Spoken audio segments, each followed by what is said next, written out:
आज हम बात करने वाले हैं सुपरनैचुरल हॉरर मूवी की, जिसका नाम है autopsy of Jane Doe. Video को स्टार्ट करने से पहले अगर अभी तक आपने हमारे चैनल को सब्सक्राइब नहीं किया है तो प्लीज़ सब्सक्राइब कर लीजिए। साथ ही साथ बेल आइकन को ज़रूर दबाइए ताकि हमारे आने वाली वीडियो की नोटिफिकेशंस आपके पास आ जाए।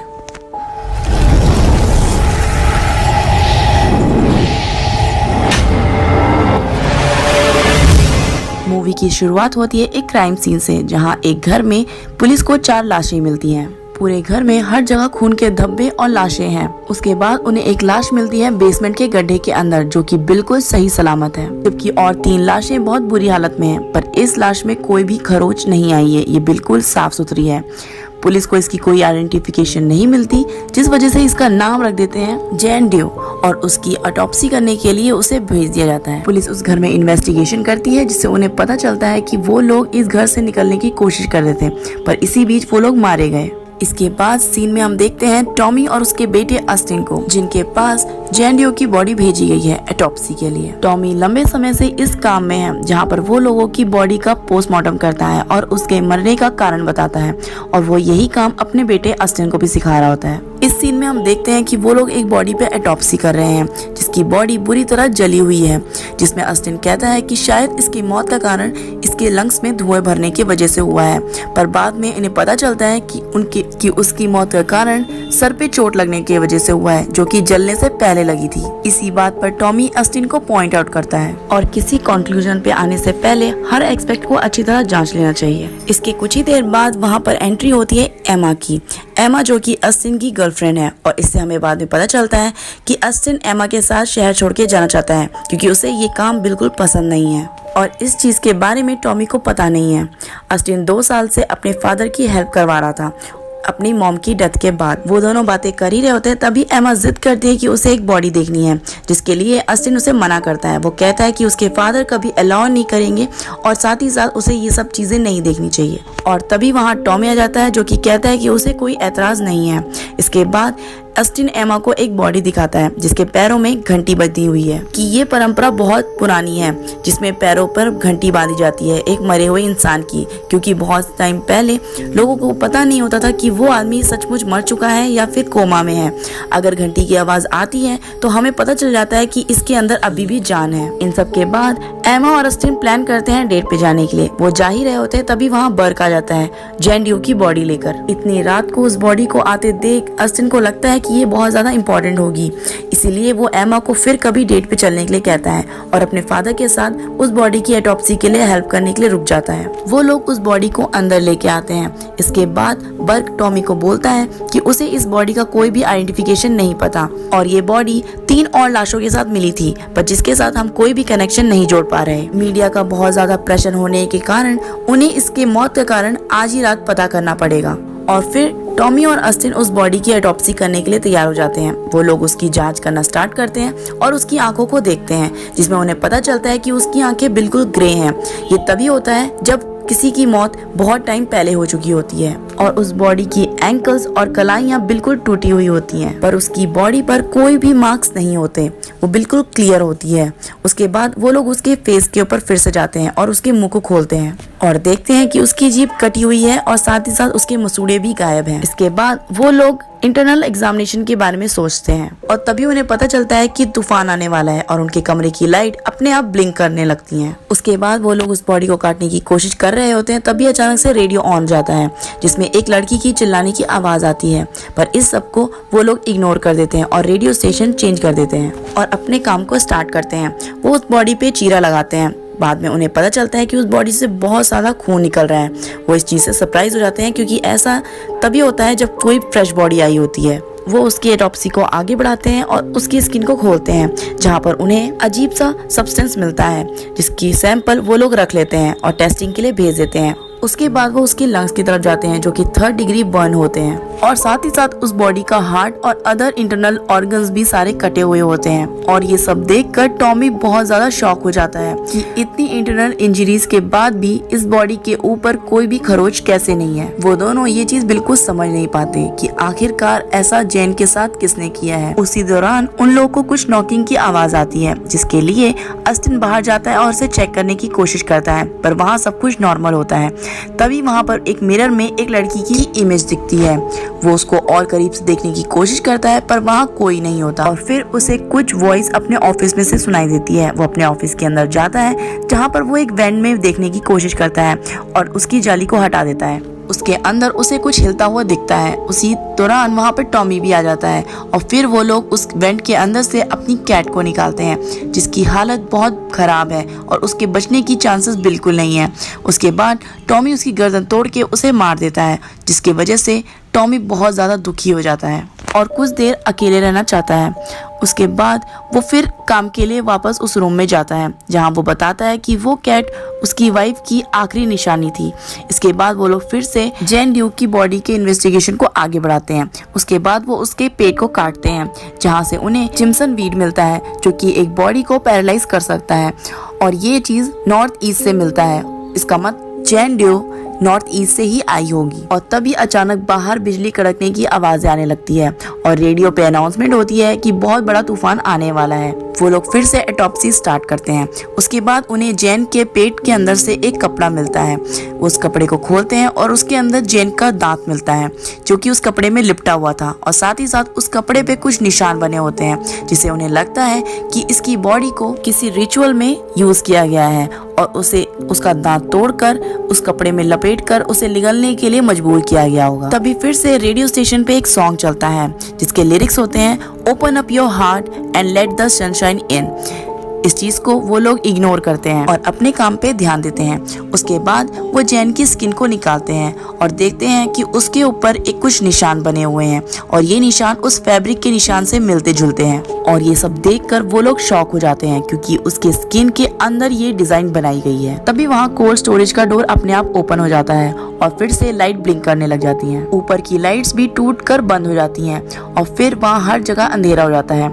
अस्टिन एक फ्लैश लाइट की मदद से वहाँ पर चेक करने की कोशिश करता है और वो देखता है कि कोल्ड स्टोरेज के डोर्स अपने आप खुले हुए हैं और उनके अंदर कोई भी डेड बॉडी नहीं है। ये सब देखकर टॉमी बहुत ज्यादा डर जाता है और वो कहता है कि उन लोग को यहाँ से चले जाना चाहिए। उसके बाद वो लोग जनरेटर की लाइट ऑन करते हैं पर उसके अंदर इतनी पावर नहीं होती कि वो लिफ्ट को चला सके। उसके बाद वो लोग दूसरे एग्जिट की तरफ भागते हैं और उसके डोर को ओपन करने की कोशिश करते हैं पर उन्हें पता चलता है कि बाहर से एक पेड़ उनकी डोर के ऊपर गिर गया है जिसकी वजह से वो नहीं खुल सकता। फिर वो लोग ट्राई करते हैं वहां से भागने के लिए और वो लोग कॉल करने की कोशिश करते हैं पर अस्टिन का फोन उस टाइम पे काम नहीं करता। उसके बाद वो लोग ऑफिस जाते हैं और वहाँ के लैंडलाइन से फोन करने की कोशिश करते हैं और वो लोग बर्क को कॉल करते हैं और फिर उन्हें कोई भी आवाज वहाँ से नहीं सुनाई देती और वो लोग बहुत ज्यादा टेंशन में आ जाते हैं। तभी उन्हें ऑफिस के बाहर से बेल की आवाज सुनाई देती है। ये वही बेल की आवाज है जो कि वो लोग डेड बॉडी के पैरों पे लगाया करते थे। इन सब से वो लोग बहुत ज्यादा डर जाते हैं। उसके बाद अस्टिन उसे देखने के लिए दरवाजे के नीचे झुकता है। वो देखने की ट्राई करता है और वहाँ उसे एक पैर दिखते हैं। उसे लगता है कि ये सब जैन ड्यू का ही काम है क्योंकि जब से उसकी बॉडी यहाँ पर आई है तब से ये सब स्टार्ट हो गया है। पर टॉमी को इन सब बातों पे विश्वास नहीं होता। फिर वो उठकर वॉशरूम की तरफ चला जाता है। तभी ऑस्टिन को शावर कर्टन पे एक परछाई दिखती है एक औरत की। उसके बाद वो उसको कर्टन को हटाता है पर वहाँ पर कोई नहीं होता और तभी टॉमी पर कोई इनविजिबल चीज अटैक कर देती है और उसका डोर क्लोज हो जाता है। टॉमी देखता है कि उसके ऊपर एक बॉडी है जिसकी आंखें बिल्कुल ग्रे हैं, बिल्कुल वैसे ही जैसे कि जैन डो की थी। उसके बाद अस्टिन उस दरवाजे को तोड़कर अंदर आ जाता है और तभी वहां से वो बॉडी भी अपने आप गायब हो जाती है और टॉमी की बॉडी पे भी अजीब से मार्क्स होते हैं। उसके बाद वो लोग डर जाते हैं और फिर वो लोग फिर से वापस आ जाते हैं जैन डो के बॉडी के पास और देखते हैं कि उनके निकाले हुए सारे ऑर्गन्स सड़ चुके हैं। उसके बाद वो लोग फैसला करते हैं उसकी बॉडी को जलाने की और तभी उनका डोर अपने आप क्लोज हो जाता है। उसके बाद अस्टिन एक कुल्हाड़ी से उस डोर को काट कर दरवाजे खोलने की कोशिश करता है और उसे उस होल के अंदर से एक बॉडी दिखती है जो कि उन लोगों ने कोल्ड स्टोरेज में रखी थी। फिर वो लोग फैसला करते हैं उस बॉडी को अंदर ही जलाने की। वो उसके ऊपर आग लगा देते हैं। कुछ देर तो जैन की बॉडी जल रही होती है, फिर अचानक उसकी बॉडी से आग पूरे कमरे में फैलने लगती है और ऊपर की छत जलने लगती है और उनके सारे एविडेंस भी अपने आप जल रहे होते हैं। उसके बाद वो उस आग को बुझाने की कोशिश करते हैं। जब आग बुझ जाती है तो वो लोग देखते हैं कि जैन की बॉडी अभी भी वैसी की वैसी है क्योंकि अभी भी उस पर कोई डैमेज नहीं हुआ और फिर उन्हें बाहर से लिफ्ट के ऑन होने की आवाज आती है वो जल्दी से भागकर लिफ्ट में जाने की कोशिश करते हैं, पर लिफ्ट का दरवाजा पहले ही बंद हो जाता है। उसके बाद उन्हें फिर से बेल की आवाज सुनाई देती है। वो पीछे मुड़ के देखते हैं और वहाँ उन्हें एक लाश दिखती है जो कि उन्हीं की तरफ आ रही होती है। तभी ऊपर से एक लिफ्ट आती है और उसका दरवाजा खुल जाता है और वो लोग जल्दी से उस लिफ्ट के अंदर चले जाते हैं, पर लिफ्ट का दरवाजा पूरा बंद होने से पहले ही लाइट चली जाती है और वो लाश उनके डोर के सामने खड़ी हो जाती है। और तभी टॉमी एक कुल्हाड़ी से उसके ऊपर हमला कर देता है और वो लोग बाहर जाके देखते हैं और उन्हें पता चलता है कि वो कोई डेड बॉडी नहीं, एमा थी और कुल्हाड़ी की वजह से उसकी मौत हो गई है। लिफ्ट फिर से स्टार्ट हो जाती है और वो लोग फिर से लिफ्ट के अंदर चले जाते हैं। अस्टिन टॉमी से बहुत ज्यादा गुस्सा होता है क्योंकि उसके वजह से एमा की मौत हो गई है। टॉमी नोट करता है कि उसकी बॉडी के मार्क्स अब उसके पूरे शरीर पे फैलते जा रहे हैं। इसके बाद वो लोग फिर से आर्ग्यू करते हैं एमा की मौत पर। वो एक दूसरे को जिम्मेदार ठहराते हैं और कहते हैं कि अब उनके पास बचने का कोई भी चांस नहीं है। और फिर टॉमी अस्टिन के साथ इमोशनली ओपन होता है। वो कहता है कि उसकी बीबी के मौत का कारण वो खुद है क्योंकि वो हमेशा से डिप्रेशन में थी और उसने अपनी जान ले ली और वो ये चीज कभी समझ नहीं पाया। अगर वो टाइम से समझ जाता तो शायद उसकी वाइफ आज जिंदा होती। और दूसरी तरफ हम देखते हैं इंसिनेटर अपने आप ऑन हो गया है जिसकी वजह से हर जगह धुआं फैलता जा रहा है। वो दोनों ये भी कहते हैं कि ऑटोप्सी के हर स्टेज पे जैन उन्हें हमेशा से वार्न करने की कोशिश कर रही थी। अचानक से आया हुआ तूफान, लाइट का अपने आप ब्लिंक करना, रेडियो स्टेशन के अपने आप ही चेंज होना और उसमें अजीब सा सॉन्ग आना, ये पहले से उसके वार्निंग साइन थे क्योंकि वो नहीं चाहती थी कि वो लोग उसकी बॉडी को टच करें। उसके बाद वो लोग लिफ्ट से निकलते हैं और कॉरिडोर में जाने लगते हैं। वहाँ हर जगह धुआं होता है। तभी अचानक से एक डेड बॉडी टॉमी के सामने आ जाती है और उसके ऊपर अटैक करने लग जाती है। अस्टिन उसे बचाते हुए रूम के अंदर वापस ले आता है और फिर से वो लोग जैन की ऑटोप्सी को स्टार्ट करते हैं। उसके बाद वो उसकी ब्रेन को काटते हैं और उसके अंदर से एक टिश्यू निकालते हैं और उसे चेक करने के लिए माइक्रोस्कोप के नीचे रख देते हैं। और फिर वो लोग ये नोट करते हैं कि ब्रेन के सेल अभी भी एक्टिव हैं, जिसका मतलब जैन का ब्रेन अभी भी जिंदा है। उनको लगता है कि कोई अनजानी शक्ति जैन की बॉडी को कंट्रोल कर रही है। उसके बाद वो लोग फिर से उस फैब्रिक के पास जाते हैं जो कि जैन की पेट के अंदर से मिला था। वो उसको फोल्ड करते हैं और फिर वो लोग उस पे एक मैसेज देखते हैं जो कि एक बाइबल का वर्ड्स होता है।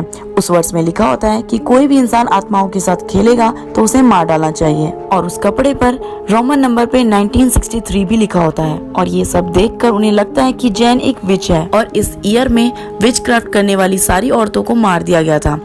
और इस चीज के लिए टॉमी बिल्कुल डिनाई करता है। वो कहता है कि उस साल मारी गई सारी औरतें निर्दोष थी और वो कहता है कि ट्रायल के मुताबिक ना तो इसको किसी ने फांसी दी थी, ना ही जलाया गया था, जबकि उसकी बॉडी को अंदर से डैमेज किया गया था, जिसका मतलब किसी ने इसके ऊपर विचक्राफ्ट किया है और इसको बुरी तरह टॉर्चर किया है। और इसकी बॉडी ये सब कुछ टॉर्चर सह रही थी और इसका ब्रेन अभी भी जिंदा था, इसीलिए वो अब इन लोगों से भी बदला ले रही है क्योंकि इन लोगों ने भी ऑटोप्सी करके उसकी बॉडी को टॉर्चर किया है और वो ये चीज फील कर रही है। विचक्राफ्ट वाले उसे रोक नहीं पाए, इसीलिए उन्होंने दूर जाकर इस बॉडी को एक घर के बेसमेंट में दफना दिया था, जिसके बाद उसकी बॉडी को रिकवर किया गया और यहाँ लाया गया था। इसके बाद टॉमी जैन की बॉडी के पास जाता है और उससे माफी मांगता है। वो कहता है कि वो जो चाहे सजा उससे दे सकती है, पर उसके बेटे को जाने दे। और अचानक से लाइट चली जाती है और टॉमी की बॉडी पे कुछ होने लगता है। उसके सारे एंकल्स और कलाइयां टूटने लगती हैं और हम दूसरी साइड देखते हैं कि जैन की बॉडी धीरे धीरे ठीक हो रही है। फिर टॉमी के मुंह से काला धुआं निकलने लगता है और जैन का लंग्स एकदम ठीक होने लगता है। टॉमी की आंखें भी फिर से ग्रे होने लगती है जैसे कि जैन की थी और जैन की आंखें बिल्कुल नॉर्मल हो जाती है।